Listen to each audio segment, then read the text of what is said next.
여러분 지난 한 주 하나님께 맡겨드리는 그 믿음을 갖기 위해서 노력했는지 잘 모르겠어요. 또 지난주에 함께 말씀 마지막에 나눴던 것처럼 인스타에 설교 노트를 잘 정리해서 올려주었던 청년들도 있었어요. 제 생각보다 많지는 않았지만 그래도 그렇게 설교 노트를 나의 그 고백을 정리해서 올려준 그 용기가 너무너무 고마웠고, 그걸 다운받아 놓고 저는 매일 보면서 굉장히 나름 행복한 시간을 보냈어요. 그 친구들에게는 오늘 끝나고 제가 쿠폰을 보낼 거니까 혹 제가 오늘 이후에 보내지 않으면 저한테 연락을 주세요. 알겠죠? 여러분, 설교 노트를 적는 건 굉장히 중요해요. 왜냐하면 그냥 듣고 흘려버릴 수 있는 이 말씀의 시간을 한 번 더 생각할 수 있고, 혹 나중에 그 설교 노트를 보았을 때 이날 하나님이 나에게 이런 말씀을 주셨구나, 그거를 깨달을 수 있기 때문에 이제 새롭게 만들어진 이 주보 뒷면 혹은 여러분이 갖고 있는 태블릿에 설교 노트를 작성하는 습관을 갖는 것도 굉장히 좋은 하나의 여러분의 은혜를 유지할 수 있는 방법이 될 거예요. 우리 지난주에 함께 나눴던 말씀을 잠깐 돌아보자면, 두려워하던 여호수아 앞에 하나님께서 나타나셔서 어떤 전술을 주진 않으셨지만 그 믿음을 나에게 맡기라 라고 말씀하셨잖아요. 그리고 이제 어떤 어려움이 있더라도 나는 하나님을 믿습니다 라는 고백을 여호수아가 했단 말이에요. 그리고 나서 이제 이스라엘에게 남은 건 범람하는 요단강과 죽기 살기로 싸울 가나안 사람들과의 만남이었어요.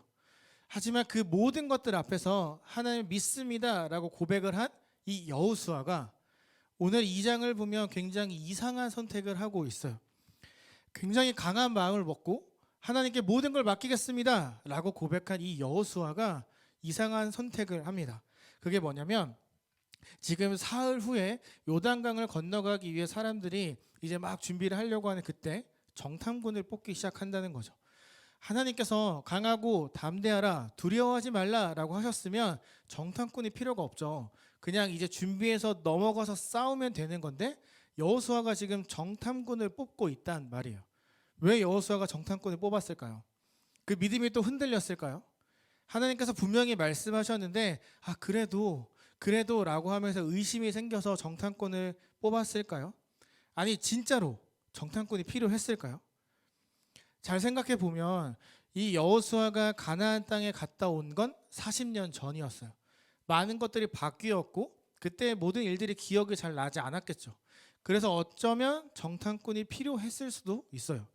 그런데 하필 그 시점이 하나님께서 너의 믿음을 나에게 맡겨라, 내가 너와 함께하겠다 라고 한 이 시점에 굳이 왜 정탐꾼을 뽑아서 보냈냐는 거죠. 마음이 약해졌을까요? 사람들에게는 막 센 척했지만 범람하는 요단강을 보며 그리고 저기 있을 미지의 적들을 생각하며 두려웠을까요? 그건 아니라고 생각을 해요. 이 여리고성 전투는 굉장히 중요한 전투였어요. 여기서 만약에 실패하잖아요, 사기가 바닥에 떨어져서 뒤에 전쟁을 이끌어 나가기 쉽지 않은 상황이었어요. 여호수아가 하나님께서 이 성을 나에게 주셨음을 확신한 믿음 속에서 한 번 더 다지기에 들어가는 거예요. 이 여호수아 이 모습, 확실한 믿음 앞에서 하나님 앞에 한 번 더 되묻고 확인을 받는 이 모습은 우리에게 굉장히 필요한 방법이에요. 만약에 여러분들이 아무런 노력도 하지 않고 그냥 복받기만을 원한다거나 삶으로 살아내지 않으면서 어떠한 성공적인 요행만을 바라는 건 잘못된 신앙인의 모습이에요. 오늘 이 말씀을 통해 저와 여러분은 여러분에게 나타나셨던 하나님께서 하셨던 그 약속들을 믿는 믿음 안에서 한 번 더 확인하고 한 번 더 확인함으로 그 믿음을 더 강하게 먹는 그 결단이 이 시간 필요해요. 우리 하나님을 향한 확실한 믿음을 붙들고 내 삶에 일하실 것을 기대하며 내가 할 수 있는 최선을 다하는 것, 그것이 우리에게 필요한 정말 신앙인의 자세이자 여호수아가 선택한 방법이었어요. 여러분, 정탐꾼을 뽑았죠. 정탐꾼의 역할은 뭘까요? 정탐꾼은 뭐 하는 사람일까요? 뭐 하는 사람일까요? 정탐하는 사람, 맞는 네, 사전적 의미는 맞는데 왜 당황스럽네? 맞아요. 정탐하는 사람이죠. 이 정탐꾼은 드러나지 않는 사실이나 혹은 굉장히 중요한 기밀들을 몰래 수집해서 가지고 오는 사람이에요. 이제 이 여리고성에 들어가는 정탐꾼이 그런 역할을 해야 하는 거죠. 조용히 들어가서 군사 기밀을 빼오고 조용히 들어가서 사람들의 그런 민심을 살피고 돌아와야 하는 역할이에요. 굉장히 중요하잖아요. 정탐꾼 아무나 뽑았을까요? 지나가는 사람 붙잡고 너 일로 와봐. 너 정탐꾼 좀 해. 갔다 와. 이렇게 했을까요? 아니겠죠. 굉장히 추리고 추려서 잘 할 수 있는 사람을 뽑았겠죠. 이 정탐꾼은 걸리면 거의 죽는 거죠. 고문을 당하거나 죽을 수 있는. 그러니까 이 정탐꾼이 된 사람들도 굉장히 강한 마음을 가지고 지금 이 여리고성에 들어가고 있어요. 이들의 머릿속에 있는 건 하나겠죠. 잘 정보를 가지고 와서 사람들에게 전하자. 그리고 이 성을 점령하자. 고르고 골라 뽑은 이 정탐꾼, 정말 이 역할을 탁월하게 잘 할 수 있을 거라고 모두가 믿어 의심치 않던 이 정탐꾼들이 여리고성에 들어갔어요. 그런데 문제가 생겼어요. 이 정탐꾼들이 보이는 것만큼 똑똑하지 않았던 것 같아요. 뛰어나지 않았던 것 같아요. 세상에서 가장 무능한 정탐꾼의 모습을 보여주어요. 여러분 집에 가서 2장을 한번 처음부터 끝까지 읽어보세요. 여기에 보면 정탐꾼들이 여리고성에 있는 어떤 기밀, 비밀 혹은 사람들의 이야기를 모아서 가지고 왔더라 라는 말이 나오지 않을 거예요. 이들은 해야 할 일을 아무것도 하지 않았어요. 여리고의 방어시설에 대해서 알아보지도 않았고 사람들의 민심을 살피는 그런 돌아다니는 행동도 하지 않았어요. 조용하게 은밀하게 그 역할을 감당하지도 않았어요. 딱 하나 잘했어요. 뭘 잘했냐면 라합의 집에 간 거. 기생 라합의 집. 이 기생 라합의 집은 그 당시에 복합적인 시설물인데 굉장히 많은 사람들이 모여서 술을 마시고 음식을 먹으며 정보를 사고 파는 그런 곳이었어요. 어떻게 보면 정탐꾼이 여기에 들어간 건 굉장히 잘한 거예요. 거기만큼 많은 이야기들이 오고 가는 곳은 없으니까. 근데 문제는 조심성이 없었다는 거예요. 들어갔는데 이미 가나안 사람들이 이 존재를 알고 있었어요. 여러분 혹시 월미도 가봤어요? 월미도에서 배에 차 실어가지고 영종도로 보내는 거 본 적 있어요? 봤어요? 네. 정확한 그런 뭐 예시는 아니지만 지금 이 요단강 이쪽에 있는 가나안 사람들은 그 월미도와 영종도 사이에 있는 그 바다처럼 저쪽 편에 있는 가나안 사람들을 보고 알고 있었어요. 그리고 저 사람들이 우리 땅을 침범하고 우리를 다 죽이고 땅을 빼앗으려고 한다는 것도 누구보다 잘 알고 있었어요. 그리고 심지어 그 앞에 영종도 같은 그 땅에 200~300만 명의 텐트를 쫙 쳐놓고 밥을 먹고 동물들이 가득 차 있었단 말이에요. 그러니까 이쪽에 있는 가나안 사람들이 쟤네가 언제 우리를 쳐들어올까 굉장히 궁금해하며 저 사람들의 행동 모든 것들을 살펴보고 있었을 거예요. 그렇게 정말 조유심이 들어와야 될 이 정탐꾼들이 그냥 딱 들어왔어요. 라합의 집에 갔어요. 그런데 이게 들어가자마자 걸렸어요.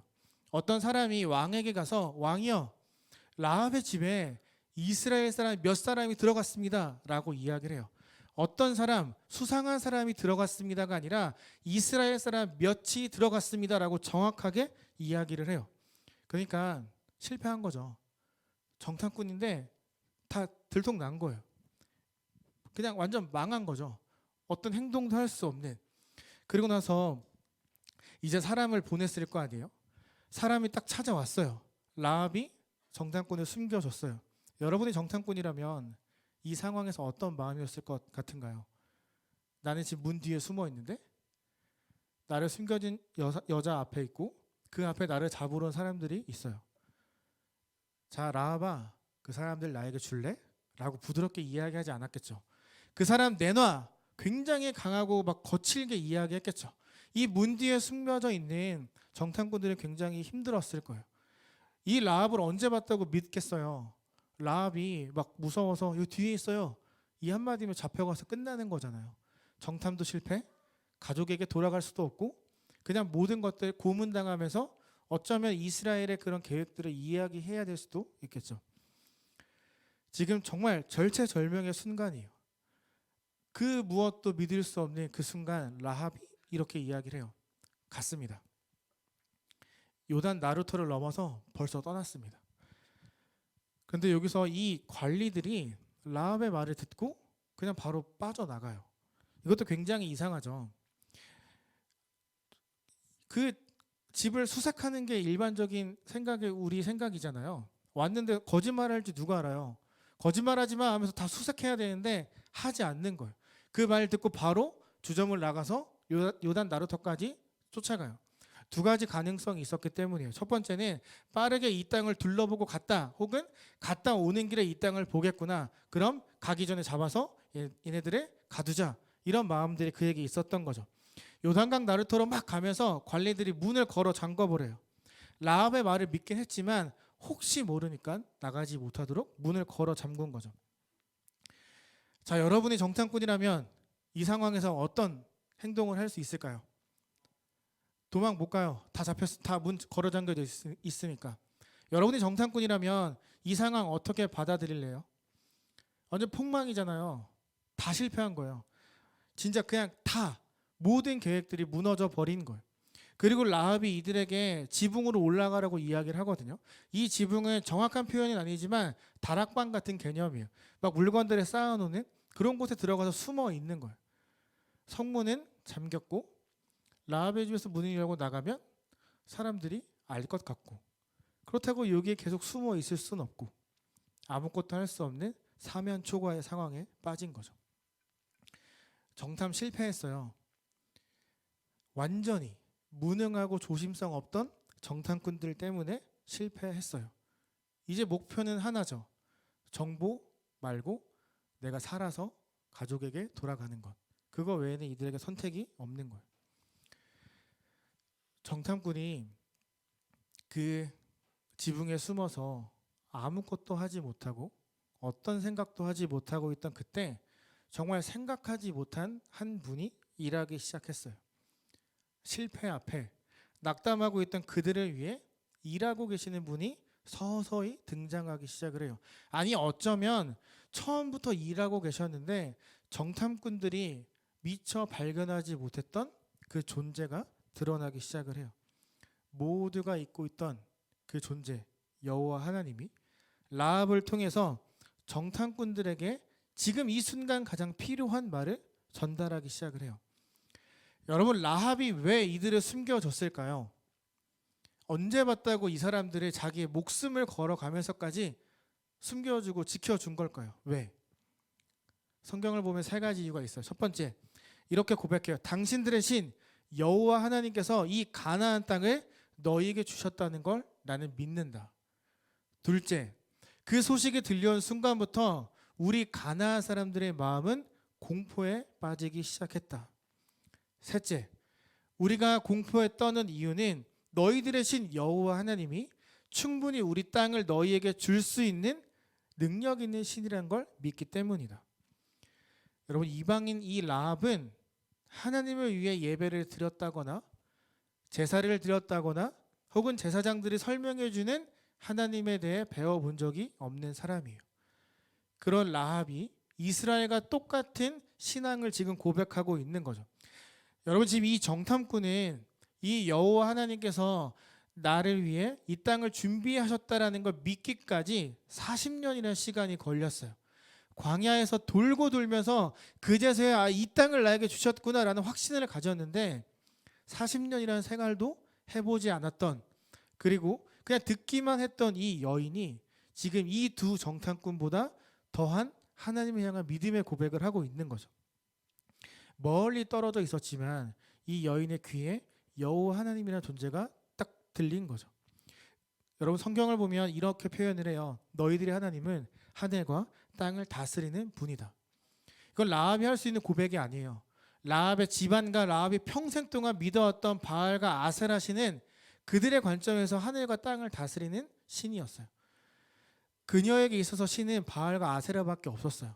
그런데 그녀가 지금 내가 믿었던 신은 다 가짜고 너희들의 신, 너희들을 애굽에서 홍해에서 광야에서 여기까지 데리고 온 그 신이 진짜 신이라는 걸 내가 믿는다라고 고백을 하는 거죠.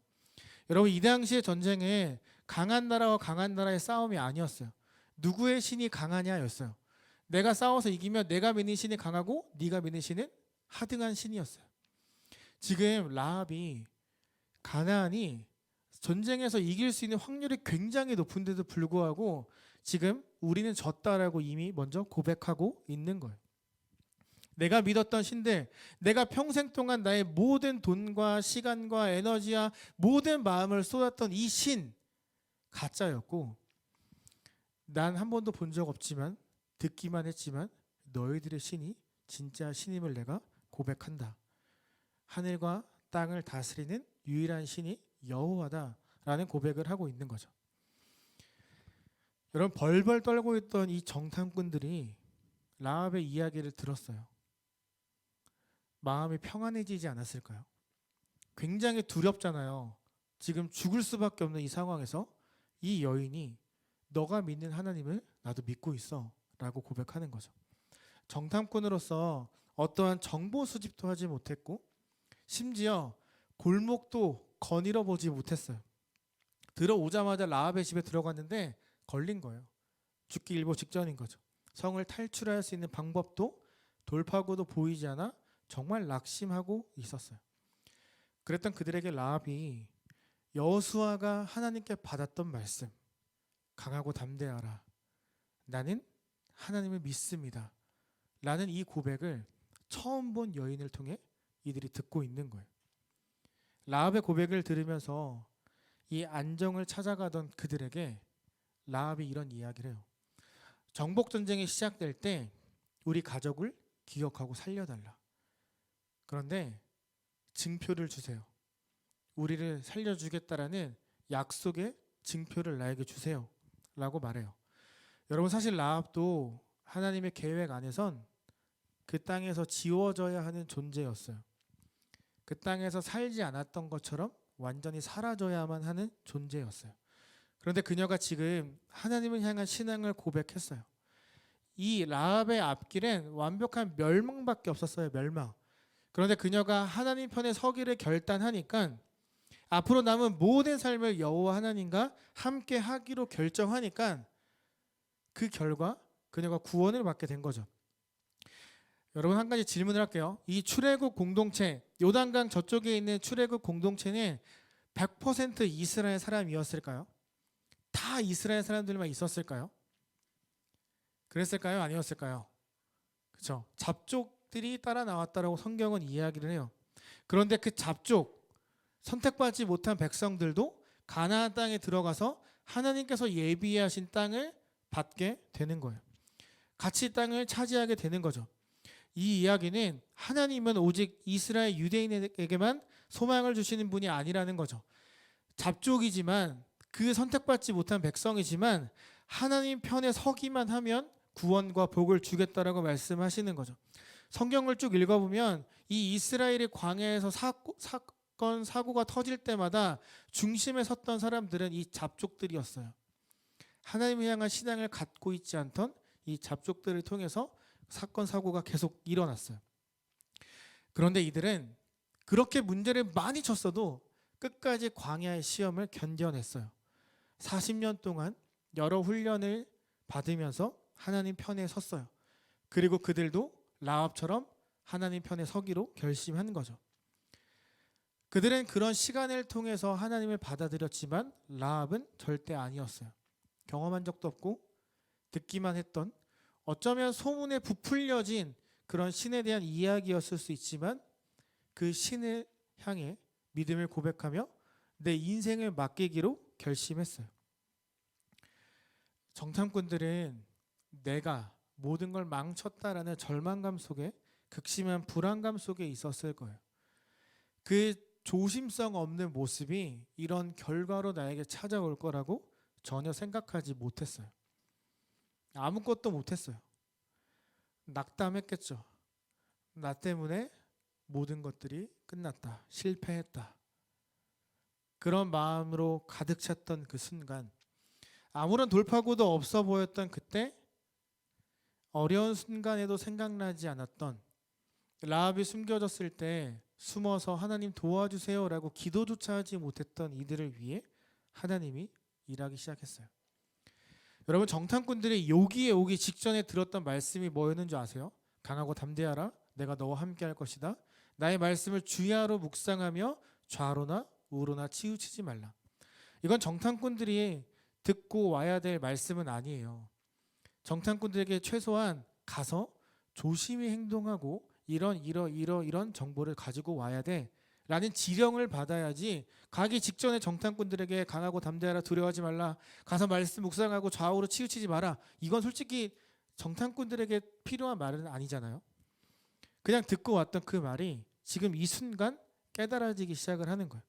왜 하나님께서 나에게 강하고 담대하라고 말씀하셨는지, 왜 그 말씀을 읽고 좌로나 우로나 치우치지 말라고 하셨는지를 들었던 말씀이 이 마음속에서 깨치워지기 시작을 하는 거죠. 정탐꾼들이 전한 이야기를 들으며 이스라엘은 또 이 정탐꾼들은 왜 하나님께서 나에게 전술을 알려주지 않고 강하고 담대하라 라고 말씀하셨는지를 알게 된 거예요. 이런 생각을 했겠죠. 나에게 없는 정답지를 하나님이 들고 계셨구나. 그 정답지가 적혀 있던 게 이 말씀이었구나. 그래서 말씀을 읽으면 좌로도 우로도 치우치지 않는다라고 말하는 거구나. 내 인생의 정답을 알고 계시는 그 하나님이 나와 함께 하시니 두려워할 필요가 없었던 거구나. 나에게 이런 사람들을 붙여주시고 나에게 이런 고백을 하는 사람을 보내주신 분이 하나님이셨구나. 그걸 그들이 그 순간 깨닫게 되었을 거예요.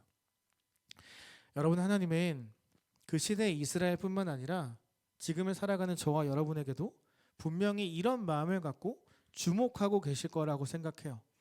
우리가 어떤 미련한 모습이나 바보 같은 행동을 한다고 해도, 때론 정탐꾼처럼 조심성 없게 살아간다 해도 저와 여러분을 향한 그 마음, 관심을 절대 거두지 않으실 거예요. 내 인생에 돌파구가 없다, 난 망했다, 나 이제 어떻게 하지? 라는 마음 먹어본 적 있으세요? 없다면 감사하세요. 그리고 만약에 있다면 내가 그 시기를 어떻게 견디고 버텨냈는지 한번 생각해 보세요. 제가 종종 신대원 때 이야기하잖아요. 신대원 때 그랬어요. 여러 번 이야기했지만 이번에는 제가 어제 원회장으로서 저 혼자 힘들었던 게 아니라 다른 친구들이 힘들었던 이야기예요. 원회장을 하면서 정말 많은 이야기들을 듣고 오해를 받았을 때 가장 힘들었던 건 저를 향한 욕설, 저를 향한 비난이 아니었어요. 저와 함께하는 임원들을 향한 욕설에 따른 미안함이었어요. 처음부터 회장이 하고 싶었던 건 아니었지만 어쨌든 저의 결정으로 전 회장 선거에 나갔고 회장이 됐죠. 하지만 이 임원들만큼은 제가 직접 찾아가서 함께 해달라고 요청했던 사람들이에요. 학내 사태와 여러 어려움의 시간들을 지나며 참 힘든 시간들이 있었는데 그 공격들이 저뿐만 아니라 임원들에게도 전해지기 시작을 했어요. 제가 들었던 말은 이거였어요. 넌 교단에서 나가라. 넌 목사 안 될 거야. 너는 우리 교단에서 나가야 될 존재야. 처음엔 저한테만 이야기를 했어요. 근데 이게 점점 모든 임원들에게 퍼지기 시작한 거죠. 원우의 모든 20명 임원 전체는 대한예수교 장로회 합동교단에서 목사가 될 수 없으니 학교를 그만두고 나가라 라는 이야기가 들렸어요. 임원들을 향한 마음이 굉장히 컸어요. 제가 할 수 있는 게 없었거든요. 저희 아버지가 목사도 아니고 교계에서 힘써줄 만한 장로도 아니고 제가 그런 사람을 알고 있는 것도 아니고, 그들은 그냥 저의 제안을 받아들여서 저와 함께 임원이 되었을 뿐인데 목사도 될 수 없고 교단에서 나가야 되고 학교도 그만둬야 되는 상황에 처한 거죠. 이 모든 상황이 제가 정말 실수하고 잘못해서 일어난 거면 그냥 미안해 이러고 말겠는데, 이건 제 잘못과 상관없는 그냥 학교 자체의 문제였어요. 그 외부의 일이 불만이 대표였던 저에게 쏠렸던 불가항력적인 이슈였던 거죠. 너무 미안했어요. 매일매일 함께 밥을 먹는데 얼굴을 볼 수가 없었어요. 그 친구들이 사역하는 교회 목사님들에게 메일이 가기 시작을 했어요. 쫓아내라고. 이런 사람이 그 교회에 있으면 안 된다고. 막 연락들이 가기 시작을 했어요. 마음이 타들어가기 시작을 했어요. 저 사역 안 하는 건 괜찮아요. 제 사역끼리 맡기는 건 상관없어요. 근데 심지어 그 친구들에게 임원을 그만두지 않으면 너는 그 교회 쫓겨날 거야 라는 협박이 들리기 시작을 했어요. 정말 힘들었어요. 그 어떤 돌파구도 보이지 않았어요. 저는 어떻게 돼도 상관없는데 저 항상 제 마음속에 제 그 가방 속에 자퇴서를 들고 다녔거든요. 저는 상관없는데 이 친구들을 도울 수 있는 방법이 없는 거예요. 기도실에 가서 기도해도 기도가 안 되고 완전히 절망 속에 있었어요. 그 누구도 내 편이 아니라고 생각을 했어요. 그 친구들이 저를 부르는데 못 가겠는 거예요. 근데 정말 고마웠던 건 그 19명의 임원들 그 누구도 먼저 그만둔다고 하거나 저를 원망하지 않았다는 거예요. 그냥 같이 목사하지 말자라고 말을 하면서 더 독려하고 우리 기도하자 하면서 같이 기도의 자리로 나아갔다는 거예요. 그리고 임기가 끝날 때까지 같이 버텼어요. 어떻게 됐을까요? 어떻게 됐을까요? 저 목사가 됐죠. 제 친구들 다 목사가 됐어요. 그리고 각자 하나님께서 부르신 그 부르심의 자리에서 정말 열심히 사역하면서 선한 영향력들을 보여주며 살아가고 있어요. 저와 임원들은 학교를 위해, 교단을 위해, 신대원의 전도사님들을 위해 원우회가 되었어요. 그런데 실패했어요. 오늘의 이 무능한 정탐꾼들처럼 외부의 압력과 일들 때문에 뭐 하나 제대로 해보지 못하고 욕만 엄청나게 먹었어요. 제가 예수님 오실 때까지 살아 있을 수 있다면 그때 먹었던 욕 때문이지 않을까 생각해요. 지금도 저를 욕하고 오해하는 사람들이 있거든요. 어떤 돌파구도 보이지 않고 그냥 내 인생은 실패했다라고 생각했어요.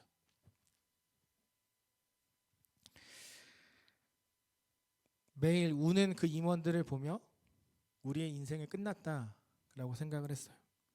나의 부족함, 준비되지 못한 모습으로 우린 끝났구나.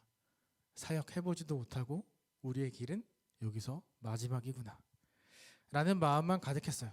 근데 그때 이 정탐꾼들에게 나타나셨던 하나님처럼 저희를 위해 일하고 계셨던 하나님을 만나게 되었어요. 그 시기들이 지나면서 우리들이 더 단단해지고 강한 믿음을 가질 수 있도록 하나님이 계속해서 좋은 사람들을 붙여주셨어요. 그리고 그걸 깨달았어요.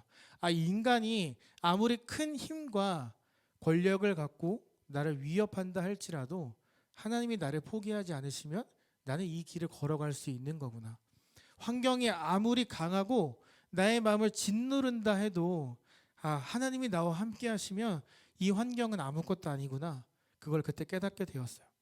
그 모든 어려웠던 시간들을 견딜 수 있었던 건 그럼에도 불구하고 사람들이 저를 향해 어떤 평가를 하든지 그걸 전혀 상관하지 않으시는 그 하나님께서 나를 향한 마음과 관심을 거두지 않고 계속해서 함께 걸어가셨기 때문이에요. 사랑하는 청년 여러분, 하나님 저뿐만 아니라 여러분들을 향해서도 그 마음과 관심을 거두지 않고 함께 살아가고 계실 거예요. 우리 이제 2023년 시작했죠. 올 한 해 어떤 일들이 우리에게 일어날지 몰라요. 내 예상과 다른 어려움이 찾아올 수도 있고 넘어질 때도 있을 것이고 어쩌면 지금 이 순간이 굉장히 이상하리만큼 답답하고 살아갈 힘이 없을 수도 있어요. 이 마음을 좀 털어내고 싶은데 잘 털어내지지 않고 내 삶에 어떤 돌파구도 없어 보일 수 있어요. 하는 것마다 안 되는 것 같고 시험도 자꾸 떨어지고 공부도 안 되고 이게 내 전공이 맞는 건가 내 길이 맞는 건가라는 생각도 들 것이고 왜 나는 아무것도 안 될까라는 생각들을 분명히 하는 순간도 있을 거예요. 여러분 그때 오늘의 이 무능한 정탐꾼을 기억하세요. 완벽한 정탐의 실패를 경험했던 이 정탐꾼들의 그 삶을 어떻게 뒤바꿔 주셨는지 여러분 그때 이 정탐꾼들을 꼭 생각하세요. 그리고 지난주와 이번 주 동일하게 말씀하시는 강하고 담대하라. 두려워하지 마라. 내가 너와 함께 하니까 너는 흔들리지 않을 거야. 환경이 어떻다 해도 제발 내 말을 믿어라. 이 말씀을 삶으로 정말 여러분의 마음으로 깨닫는 그 순간이 올 거예요. 여러분 이제 시작한 2023년에 이런 우울한 말을 해서 너무 미안하지만 우리의 삶은 늘 문제와 의문들로 가득 차 있잖아요. 다양한 일들이 우리에게 있을 것이고 여러분 그 일들이 여러분을 괴롭게 하거나 혹은 힘들게 하는 것으로 끝나지 않고 여러분을 향하는 하나님의 마음과 그 따뜻한 사랑의 이야기로 결론 맺어지기를 소망해요. 이번 한 주 우리가 살아가면서 해야 되는 것들이 또 있어요. 여러분 여호수아 2장을 집에서 읽는 거예요. 그리고 이 무능한 정탐꾼이 나였음을 인정하는 거예요. 그리고 나의 삶에 일하시는 하나님을 기대하는 내가 되게 해달라고 여러분의 말로, 여러분의 언어로 한 문장의 글을 써보세요. 여러분을 향한, 또 저를 향한 그 하나님의 따뜻한 사랑의 이야기로 가득 찬 이번 한 주가 되기를, 그리고 평생의 우리의 삶이 되기를 정말 간절히 소망해요. 그리고 그런 여러분들을 위해서 저도 새벽마다 같이 기도할게요. 저에게 있어서 가장 힘든 순간이 뭐냐면 여러분들이 힘들어하는데 내가 아무런 도움이 되지 못할 때예요. 그런데 하나님은 여러분을 위해서 무엇이든 할 수 있는 존재잖아요. 그러니까 그 하나님을 기대하며 기도하며 이 무능한 정탐꾼들의 삶을 바꾸어 주셨던 것처럼 내 삶에도 일하고 계시는 하나님을 꼭 만나는 이번 한 주가 되기를 소망하며 예수님의 이름으로 축복합니다.